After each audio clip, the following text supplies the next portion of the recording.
What's up, boys and girls? Today, I'm going to help you get Call of Duty Black Ops 6 Zombies up and running if it's giving you launch problems on your PC. If this video helps you out, please give it a like, and let's get into it.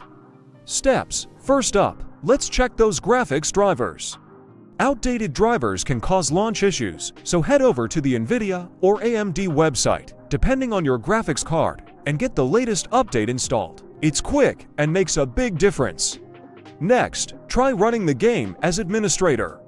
Just right-click on the game's shortcut or executable file, select Run as Administrator, and give it another go. This sometimes fixes permissions issues that stop games from launching. Then, close background applications like overlay software, wallpaper engine, or anything else that might compete for resources. Closing these down can free up your PC's power for the game. After that, let's verify game files. Go to your game launcher, Steam or Battle.net, find Black Ops 6, right-click, and look for Verify Integrity or Repair. This can replace any damaged files that are blocking the game.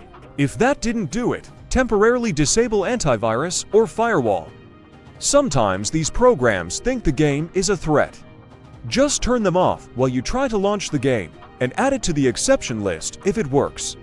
Also, consider playing in windowed mode. If you can get to the game settings, set it to windowed or borderless windowed.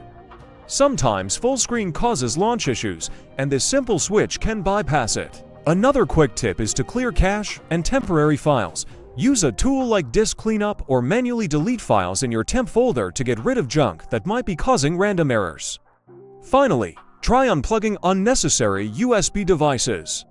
Extra controllers or USB devices can sometimes interfere with game launches, so disconnect them and give the game another go.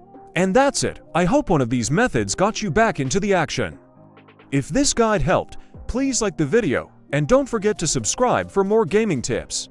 See you in the next one, and happy gaming!